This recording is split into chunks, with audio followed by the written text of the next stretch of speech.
Good morning po, Kuya Melvin. Happy Tuesday po sa inyo pong lahat. Happy Monday pala. Ako hapon ay Sunday, so nalilito na. So ngayon po ay isang magandang panahon. Medyo mahamog-hamog, ano? Medyo makulimlim dito. At pagpapala yan galing sa ating Panginoong Diyos. Ngayon po ay August 26. Ayan, at maraming mga pagpapala ang sa atin ay ibinibigay ng ating Panginoong Diyos. Sa mga makalangit na dako, yan pong ating devotional ngayong umaga na ito, kasayahang walang kahangalan. Ba? Mga kakaiba itong ating topic, kasayahang walang kahangalan. So tayo po ay manalangin. Mapagpalang Diyos na siyang aming tagapagligtas, ang aming pong kaligayahan ay sa inyo lamang. Kami ay patuloy na maglilingkod sa inyo ano man ang mangyari sa aming buhay. At sa umaga na ito, O Diyos, aming idinadalangin ang aming pong pag-aaral, ang aming pong karunungan, ang katalinuhan ay sa inyo po nagmumula. Salamat, Panginoon, sa pag-ibig niyo po sa amin. Salamat, O Diyos, sa patuloy na pag-iingat at pagising sa amin ngayong pong umaga na ito.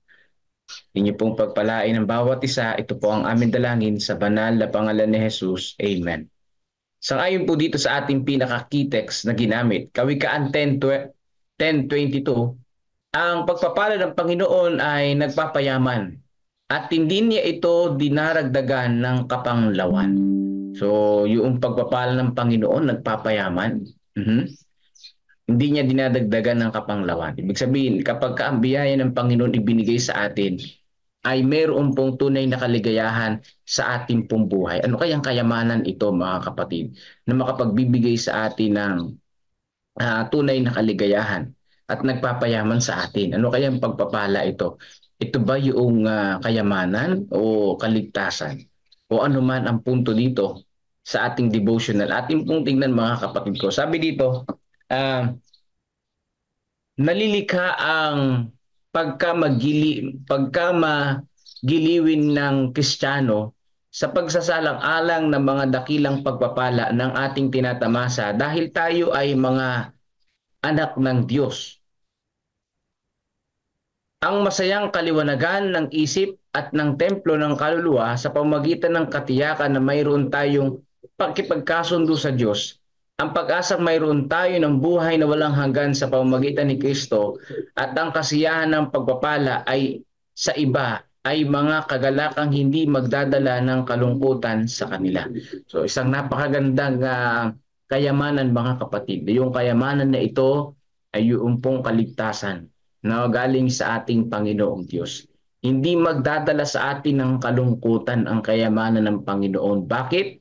Dahil ano daw po yung pagpapalang ibinigay sa atin, yung kaligtasan, yung katiyakan na tayo ay makarating ng langit sa pamamagitan ng ating Panginoong Hesus. Sino ba naman ang malulungkot diyan, di ba? Oh, unlike sa mga material na bagay, ang tao ay nalulungkot pa kahit na nakuha mo na yung bagay na iyong pinag-ipunan. Diba? Yung pong matagal mo nang inipon na pera at naibili mo ng pinapangarap mong gamit, minsan dumarating pa rin yung kalungkutan. Bakit? Dahil yung nabili mo lumuluma at gusto mo naman ng bago. Ibig sabihin, yung kayamanan sa sanlibutan na ito, mga kapatid ko, ay hindi tayo makontento. Hindi tayo nakokontento kung ano ang meron tayo. Pero yung sa kaligtasan ng ating Panginoon, ito ay hindi magdadala ng kalungkutan kailanman sapagkat yun na yung ruro, yung pong kaligtasan at inihintay na lang natin yung pagbalik ni Jesus upang tayo ay sunduin papunta doon sa langit na bayan. Yung mga nagpapakabuyo sa pagbibiro, kasayahan, kahangalan ng kawalang kabuluhan ng espiritu na nagmumula sa mababaw, murang karanasan ay walang tunay na matibay na pundasyon para sa pag-asa at kagalakan sa pag-ibig ng Diyos at pananampalataya sa katotohanan. Of course, yung kabaliktaran ng mga kapatid ng tunay na kaligayahan ay yung pansamantalang kaligayahan o walang kabuluhang kaligayahan o yung tawag nga dito ay kahangalan na kaligayahan. No, yung pong mahilig sa kalayawan, mahilig sa pagtitrip, mahilig sa kung ano-ano mga bagay na hindi naman tungkol sa Panginoong Diyos. Ito pala ay walang pundasyon ng pag-asa at tunay na kaligayahan at nagdudulot lamang ng kalungkutan. Di ba? Yung pong makasanlibutan na kaligayahan, ang dulot noon ay pagkakulong. Marami na kulong na nagpakasaya sa kanilang buhay, sa kalayawan, di ba? Iba nagdodroga, talagang totoong masayang masaya sila. Pero ang bagsak noon, ang lundo noon ay pagkakulong mga kapatid. At dito, yun ay walang tunay na pag-asa at pundasyon ng pag-asa mga kapatid sa ating Panginoong Hesus. Wala. Dahil yun ay kasayahang walang kabuluhan, no? Kasayahang kahangalan, no? Na kasayahan na hindi kasama ang Panginoong Diyos, ito'y walang kabuluhan mga kapatid. Pero kung ang kasayahan, kaligayahan natin ay konektado ang Panginoon, maligaya tayong paglingkuran ng Panginoong Diyos, ay napakaganda. No? Napakaganda. Ito'y kaligayahan. Ang pundasyon ay ang pag-asa. Ang salawahan, walang pakailam, bakla, ba? Masiglang espiritu ay hindi ang kagalakang ninanais ni Pablo na magkaroon ng mga tagasunod ni Kristo. Ang grupong ito ay gumugugol ng kanilang panahon na walang kabuluhan at kahangalan. So binanggit dito yung bakla. Ay talaga namang masaya yung mga bakla, di ba? Salawahan. Ibig sabihin yung adulterer, talagang masaya yung nag-adultery, no? Yung nangangaliwa, masaya rin sila niyan. O yung walang pakialam, yan. Yung masiglang espiritu, ano kaya itong ibig sabihin ng masiglang espiritu? Pero yung naiintindihan natin dito, yung salawahan, tsaka yung bakla. No, talagang ito'y taliwas sa kalooban ng Panginoong Diyos. Maligaya naman yung mga tao na yan. Pero ang sabi ni Pablo na ipinasulat sa kanya ng ating Panginoong Hesus, na huwag tayo magkaroon ng ganyang kaligayahan na talagang ganyan. Hindi po maligaya yan. Sa una lang po maligaya yan. Pero sa sumunod na pagkakataon ay wala na. Kalungkutan na ang sunod. O, yung isang lalaki, pinalitan niya yung kanyang ari na balita. No? Lalaki, pinalitan niya yung ari niya. Ginawa niyang ari ng babae. O, na-infection yung kanyang baga. Nagkakomplikasyon dahil sa ginawa niya sa kanya na operasyon at siya'y binawian ng buhay. Pamansamantala lang ang kaligayahan. Dahil ang tunay na kaligayahan ay sa ating Panginoon. O, itong mga grupo na ito, yung salawahan na yan, o, sa una, masaya yan, nakapangaliwa ka, naloko mo, asawa mo, meron kang number 2, sa una lang yan maligaya. Pero sa susunod, gumugol ka pala ng panahon na walang kabuluhan. Kapag nahuli ka, tiyak na malungkot ang buhay. Mga babae, magagaling pa naman yan manghuli. Di ba? Magagaling yan mang-amoy kung ikaw ba ay nangangaliwa o hindi. Kaya, delikado ka riyan. Kaya ang tunay na kaligayahan ay sa Panginoong Diyos. Yung pagsunod sa Panginoong Diyos, kapag sumunod ka sa Panginoong Diyos, talagang maligaya ang buhay.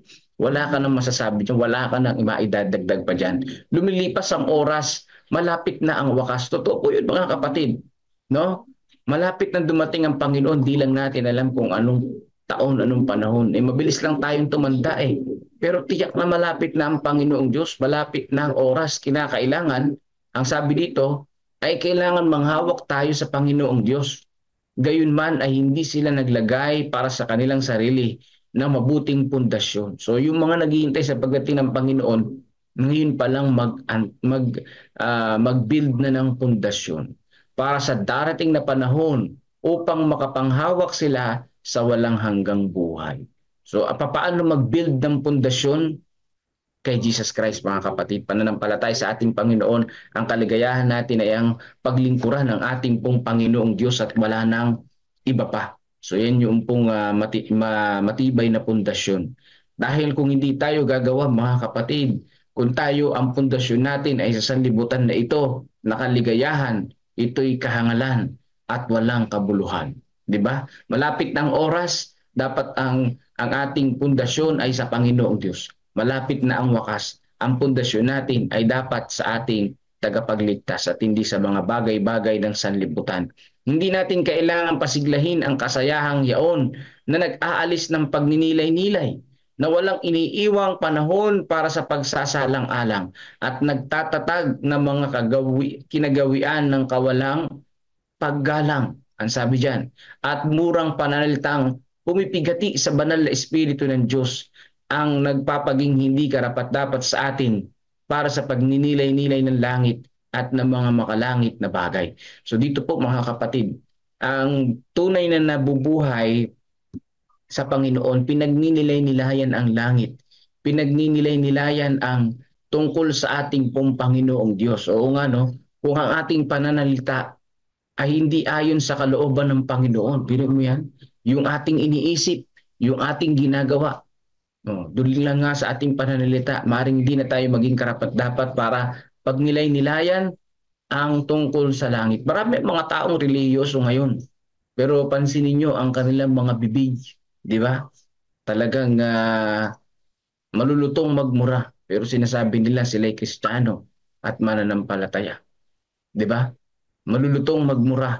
Oh, yung kilos ay talagang hindi mo maintindihan. Oh, dito mga kapatid ko, hindi tayo karapat dapat magnilay-nilay ng langit o ng tungkol sa Panginoong Diyos. Kapag ka ganun ang pananalita natin, kapag ka ang ating buhay ay malayo sa kalooban ng ating Panginoong Diyos.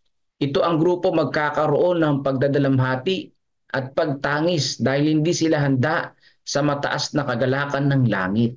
Pinalayas sila mula sa presensya ng Diyos. Yun ang malungkot dyan. Yung grupo ng mga suwail sa Panginoon, yung grupo na ang salita ay hindi makalangit, kundi puro mura ang pinagsasabi, hindi sila handa sa kagalakan ng langit. Pero yung mga nagbabasa ng Bible, nananalangin, sumasamba sa ating Panginoong Diyos, ibig sabihin handa tayo sa mataas na kagalakan ng langit. Bakit? Dahil yung kaligayahan natin ay maglingkod sa Panginoon. Yung pala yun, no? Yung kagalakan natin ay manalangin at magbasa ng Biblia. Yung kagalakan natin ay awitan ng ating Panginoong Diyos, papurihan siya. Eh ngayon, kung hindi ka naman pala naghahanda at hindi ka masaya sa ganoong buhay sa panahon natin ngayon, eh papaano magagala ka pa kapag dumating ang ating Panginoong Yesus? Eh mas mataas na kagalakan yun. Kapag ka dadalhin doon sa langit, ibig sabihin, eh kung online yung pagsamba natin ngayon sa ating Panginoong Diyos, eh doon sa langit ay face to face na yung pagsamba sa ating pong tagapagligtas, di ba? Hindi kung ano ang nasa palibot natin, kundi ang nasa loob natin. Hindi kung ano ang mayroon tayo, kundi kung sino tayo. Ayan ang pinakamahalaga, no? Yung sa loobin natin at kung sino tayo, ang tunay na magpapaligaya sa atin. Ayan, hindi sa mga bagay na tinatangkilik ang kaligayahan, kundi kung ano yung nasa kalooban natin. Yun yung tunay na kaligayahan. Eh, di ba yung mga bata, maligaya na sila kahit bigyan mo lang sila ng konting regalo, di ba? Maligaya na sila. Dahil ang tunay na kaligayahan ay hindi sa mga bagay na mamahalin, kundi sa mga simpleng bagay tungkol sa Panginoong Diyos. Kailangan natin ang magiliw na magiliwing apoy sa altar ng ating mga puso. Kung gayon ay makikita natin ang lahat ng bagay sa masaya at magiliw. Ibig sabihin, magiliwing liwanag. Ibig sabihin mga kapatid, kung ang ating puso ay napupuno ng pag-asa, kung ang ating puso ay napupuno ng tungkol sa Panginoong Diyos, tayo ay nagiging positibo. Nagiging positibo ang lahat ng mga iniisip natin. Tulad nga nung isang mananampalataya, na ano man ang dumating sa kanilang buhay, lagi nilang iniisip na positive ang lahat. Positive ang lahat. Kailangan talaga nasa puso natin yan. Positive ang lahat. May epekto yan na mabuti sa atin. Ano man ang nangyayari. Tag-ulan man o mainit. Pag tag-ulan, purihin ng Panginoon. Dahil blessing yan, malamig. At saka nabibenepisyohan ng mga nagtatanim. Di ba? Pag maaraw naman, blessing pa rin. Dahil maaraw, hindi tag-ulan. Hindi maputi. O hindi basa, makakapagsampay ka pag tag-araw. Pero kung ang isip mo ay laging negative, nako, tag-araw, tag-ulan na naman. Mababasa kami, papasok pa naman kami, puro ka reklamo, di ba? Pag tag-araw naman, reklamo pa rin, napakainit, mapawis. Ako, mangingitim ako. Walang ka naman pupuntahan kapag ka gano'n. Sala sa init, sala sa lamig. So, kinakailangan ang mananampalataya, kung ang nasa puso natin ay ang ating Panginoon, ano man ang mangyari sa buhay natin, lagi nating iniisip na positibo at tayo ay naliligayahan dahil kasama natin ang Panginoon, di ba? Mas maganda 'yon. Kaysa ang isip mo puro negative, no? O yung may mga iba pa mga tao pa naman pag may negative sa kanilang buhay, may murang kasama 'yun na pananalita. So paanong paano mahahanda ka ngayon sa kaligayahan ng langit? Paano mahanda tayo ngayon sa pagdating ni Jesus kung ganyan ang ating puso, puro negatibo na lang, di ba? Magkakaroon tayo ng kapayapaan ni Kristo kung tayo ay magiging masunurin at mapagtiwala sa Diyos. Yun ang napakaganda diyan. Bilang anak na may simpleng pagtitiwala sa kanilang mga magulang sa lupa, magkakaroon tayo ng kapayapaan. Hindi ang kapayapaang ibinibigay ng sanlibutan, ngunit ang kapayapaang yaon na ibinibigay ng ating Panginoong Hesus. Totoo po yung mga kapatid. Yung kapayapaan na nasa ating Panginoong Hesus, yun ang tunay na kapayapaan. No? Pero yung kapayapaan ng sanlibutan, hindi mga kapatid. Dahil yan ay may mga negative lagi. No, may reklamo ka kaagad lagi kapag ka sa sanlibutan yung kapayapaan mo. Pero kung kay Jesus ang kapayapaan natin, sa Panginoon ang kaligayahan natin, ito ay makabuluhan. At ito ay pang walang hanggan, mga kapatid, the best. Ang buhay na ito ay may lalong liwanag kung titipunin natin ang mga bulaklak at iiwan ang mga dawag at tinik. Yun ang pinakamaganda dyan na saliwikain, ano? Magiging buhay na liwanag at maligaya tayo kung ang ating titipunin sa sanlibutan na ito ay mga bulaklak at hindi mga tinik. Ano ang reflection ko dyan, mga kapatid, ay ganito, no? Kung tayo ay nag-iipon lamang ng kaligayahan at yung mga stress at kalungkutan iiwan natin, yun ang maganda, ano? Iiwan natin yung nakakapagpagalit sa atin. Huwag na nating pansinin yung sama ng loob. Huwag na nating pansinin yung galit, mga kapatid. Ang prinsipyo ko dyan, maikli lang yung buhay, magtatanim ka pa ng galit. Maikli lang yung buhay, magtatampo ka pa. No? Kunin mo yung bulaklak, kunin mo yung masasayang buhay, kunin mo yung mga positibo sa buhay. Di ba? Yan ang buhay natin dito, maikli lang Kaya mas maganda na tipunin na yung mga bulaklak. Huwag ka na magtago ng tinik sa buhay mo. Alisin mo na yan. Sama ng loob, pagtatampuhan, paghihiganti. Alisin mo na yan. Kundi ang kapayapaan ni Kristo ang mamalagi sa ating pong puso at sa ating pong buhay, di ba? Mag-ipon ng bulaklak at iwanan ang mga tinik sa buhay na ito. Dahil sa mga bulaklak ngayon, ang Diyos ang lumikha. Ang Diyos ang may-ari ng lahat ng mga bagay. Sa Panginoon tayo lumapit. Yun ang pinakamaganda, di ba? Yung mga bulaklak ng buhay natin, yung pamilya, di ba? O yung asawa natin, yung mga anak natin, yung pag-aaral, ang ating Panginoong Diyos, siyempre, yung pagsamba sa Panginoon, yun yung mga bulaklak ng buhay natin, yung pagpapatawad, kung lalaliman pa natin, katulad sa ating lesson ngayon tungkol sa pagpapatawad, kaligayahan sa pagsamba sa ating Panginoon, kapayapaan, pag-ibig, yan yung mga bulaklak ng buhay. Yung mga tinik, iwan mo na yun. Huwag mo nang dalhin sa puso mo yun. Bakit? Wala ka namang mapapala dun Kung magtatampo-tampo ka, kung magagalit-galit ka, di ba? Wala ka namang mapapala dun. Ikaw lang din na may stress at maapektuhan sa iyong buhay. Di ba, mga kapatid? So, dito sa ating Panginoon ay may tunay na kaligayahan at kapayapaan. Dalilin niyo ang kagalakan ng langit sa inyong buhay. Yan, ang liwanag ng langit na nasasalamin sa Kanya, nakakaakit na kagandahan mula sa kanilang naghahanda para sa pag-akyat sa langit ay nagdadala ng kagalakan sa makalangit na pamilya. So, ibig sabihin, mga kapatid, yung kagalakan ng langit, kahit nandito pa tayo sa lupa, damhin na natin. No? Kaya nga yung mga bulaklak yung kukunin natin maligaya sa pamilya, hindi ka masyadong nakafocus sa pagtatrabaho. Maraming mga tao ngayon, maraming mga pamilya ngayon ang nasisira at nawawala yung pag-ibig sa loob ng tahanan. Bakit? Dahil nakafocus lang sa trabaho at wala ng time mismo sa pamilya. Yun ang nangyayari. Minsan hindi ka nakilala ng anak mo, hindi malapit sa iyo yung anak mo. Bakit? Nakafocus ka na sa pagtatrabaho. Di ba? Nakafocus ka na sa trabaho at hindi sa iyong pamilya.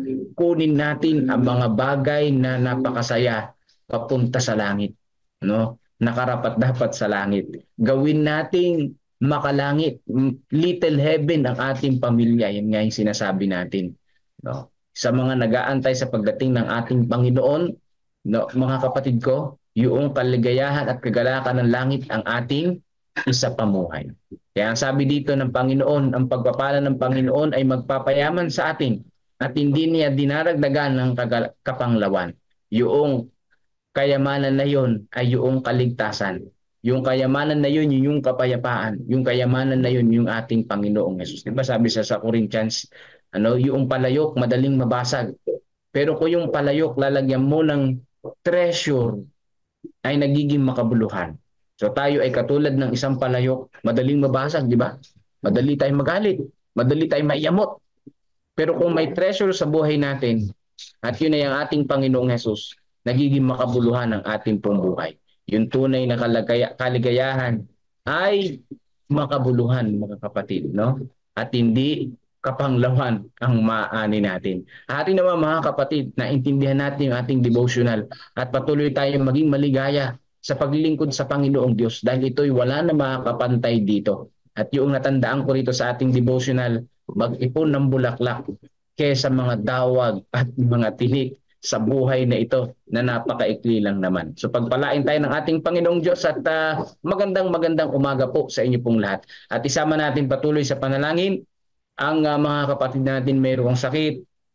Gayon din po, isama natin sa panalangin ang mga kapatid natin na gumagawa sa gawain ng Panginoon. Mga church planting site natin, isama natin sa panalangin. At din po yung mga kaibigan natin na nag-aaral ng salita ng ating Panginoong Diyos, isama natin sa panalangin na kanilang maintindihan ang tungkol sa ating Panginoong Yesus. So pagpalain ng bawat isa at salamat po sa inyong pagsubaybay at ipagbalik na natin ang pagkakataon kay Brother Melvin para sa panalangin at sa awit papuri sa ating Panginoong Diyos. God bless po sa inyo pong lahat. Let's pray po, mga kapatid. Amang banal na makapangyarihan sa lahat, salamat po muli sa napakagandang umaga na inyo binigay sa amin.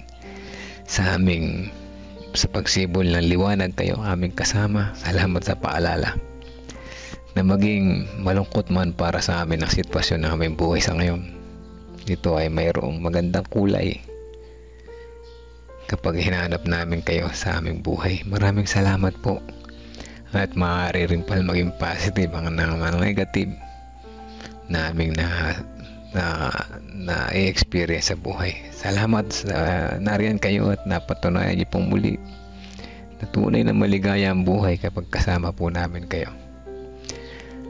Tulungan niyo po kami na aming ipunin ang mga bulaklak, ang mga mababangong bulaklak, at aming iwanan ang mga malungkot na mga tinik upang sa ganun dito magdala sa amin ng kapangitan ng lahat ng bagay.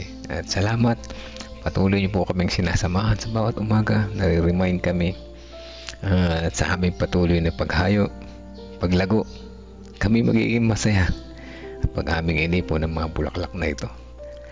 Sa pagpapatuloy, nais namin isama sa panalangin ang bawat isa na nakikinig ngayon na simula sa sandali na ito ang aming hahanapin ay ang mga bulaklak.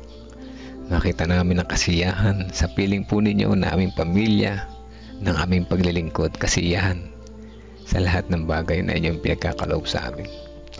Namin din patuloy na sinasama sa panalangin ng mga pangangaral sa bawat iglesia, sa bawat nasasakupan, sa bawat distrito, sa bawat simbahan, ang church planting sites, ngayon din ang mga church planters, kasama na rin po ang mga Bible students. Patuloy na silang matuto sa inyong mga aral at tanggapin kayo bilang personal tagapagligtas. Dalangin din po namin ang iba pang may mga prayer request, ang mga kapatiran na nagpapagaling, kapatiran na nasa balig ng karamdaman.